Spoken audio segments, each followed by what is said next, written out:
Hi, welcome back to another episode of Jamer's Property. If you're here, I assume you're not just watching property videos for fun. You're here to unlock the secrets of how Singapore property market works. In this channel, we focus on facts, data, and fundamentals. Today's video is about why property prices will continue to rise in Singapore, what's really driving it beneath the surface, and how to think about it intelligently. Let's get started.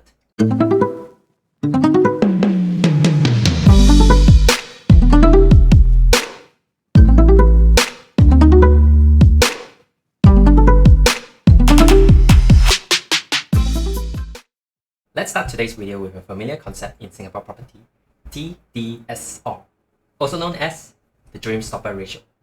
Okay, not really. Officially, it stands for Total Debt Servicing Ratio. In simpler terms, it determines how much of your income can be used to service monthly loan repayment. Long story short, TDSR makes it hard for you to borrow. But for today's video, I want to focus on something bigger. Why property prices in Singapore continue to rise, and why is it something that you should be paying attention to? First off, the interest rate. If you look at the latest projections, the general consensus is that interest rates are going to stabilize around 1.4 to 1.6%. This is actually really good news for anyone buying property today. Not long ago, if you recall, in 2023 Q4, the 6-month SORA peaked at around 3.73%. Today, it is 1.26%. Difference is significant. Let me show you the math. Let's consider a $2 million property. At 4% interest over 30 years. In the first 3 years, you will pay $175,285 in interest and $82,519 in principal. The bank must love you. Compare that to today. At 1.4% interest over the same 3 years period, you pay $60,501 into interest and $123,283 into principal. Same property, same loan, but very different amount. Since we are already on this topic, as you know, I've always been a strong advocate of BUC. So let's take it one step further. At 1.4% interest for $2 million BUC purchase, over the 3 years, you pay $10,648 in interest and $21,732 into principal. That is why BUC has a much lower cost outlay compared to a resale property. Do you see what's happening here? Low interest rate don't just reduce costs, they accelerate your wealth creation. Now, let's circle back to affordability. Affordability, at its core, is driven by income, for most people at least. The good news is, jobs and salary growth in Singapore has historically moved in line with inflation. Let me show you. In 2015, median household income was about $11,500. Fast forward to 2024, this number is now at $14,500. $11,500 to $14,500. That's roughly 19% growth over 5 years and 27% over 10 years. How does this translate to property prices? Higher income means stronger household balance sheets. It means families can qualify for higher loan amounts. With $14,500 household income today, husband and wife can comfortably buy $2.23 million. Now, let's project forward. If income continues to rise as expected, 5 years down the road, it's going to be $17,000 per household. The same couple can afford $2.65 million. So what I mean to say is that the same couple who bought $2.23 million condo can sell to another Singapore family at around $2.65 million in 5 years' time, all else being equal. Would you agree that this means that this is $400,000 in capital appreciation? This $400,000 didn't come from anywhere. It came from time, income growth, and market structure. In the OCR today, with $2.23 million budget, you can buy a brand new 3-bedroom unit. Top up slightly, you can even enter at a stronger location. For example, Arena East Residences at Tanjong Rhu sells for just $2.74 million. Tomorrow's prices will be higher, not because of hype, because income will continue to rise. Property is not about who can buy today, it's about who can buy from you in the future. And when you buy today, the capital appreciation you enjoy is effectively being paid for by future buyers with higher income.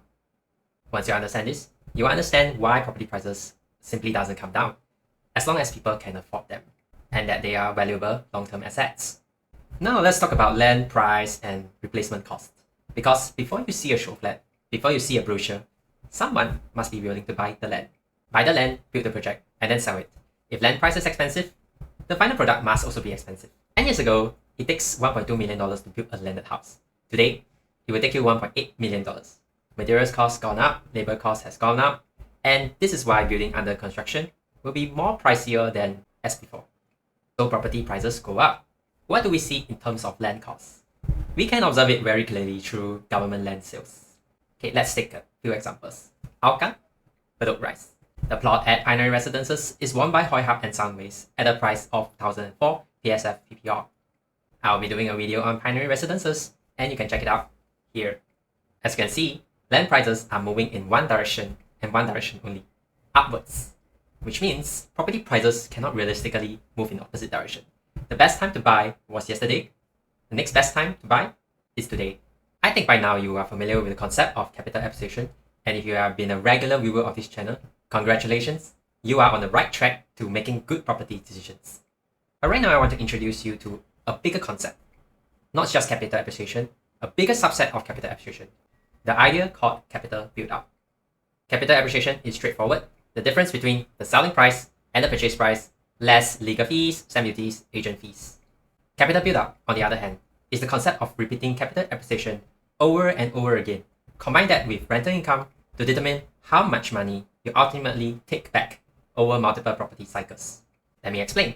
A person who bought the property 10 years ago at 1.35 million, 10 years later, he sells at 1.35 million.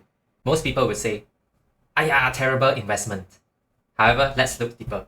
During these 10 years, if this property was rented out consistently, and let's say rental covers the mortgage, the maintenance, the property tax, over time, this outstanding loan will reduce from 760,000 to 510,000. So now, if he has sold the property, the cash he walked around is now $590,000. Okay, so what does this mean? Originally, he come out of his pocket 340,000. Now, the same capital becomes 590,000. That is a 250,000 increase without relying on price appreciation. In other words, this cash flow positive property held for 10 years quietly helped him to build up his capital while time did the work. All he has to do is to purchase it, and then now with 590,000 on hand, he can now buy a bigger property and repeat the cycle over again. Now let's take a look at a real life case. Mr. J. Mr. J was 28 years old, not rich, not married, limited in cash and CPF.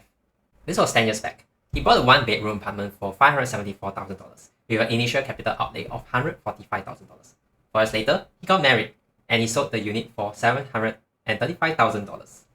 After settling the outstanding loan, he walked away with roughly $320,000 in his pocket. The $145,000 became $320,000. With the capital on hand, he bought a $1 million property, and then few years later, the property appreciated again. Now he exited at $1.3 million and has a capital build-up of $700,000. He then upgraded again, and today he owns a $2.6 million home. So guys, he didn't get from 1-bedroom condo to 3-bedroom condo overnight. Capital build-up takes time. One small step leads to a significantly larger outcome. This is what capital build-up does. It gives you the ability to upgrade without touching your savings. It gives you the firepower. It gives you the options. And once you understand capital build-up, you will stop asking, is this property expensive? Instead, you ask, can this property help me attain a bigger, better property in 5 to 10 years' time? This shift in thinking is what separates buyers from strategic owners. If this video helped you think differently about property, or you're at a stage where you want to understand how all this applies to your own situation, I would love to hear from you. And also, if you'd like to support my channel, please give me a like and a subscribe, and I'll see you in the next one.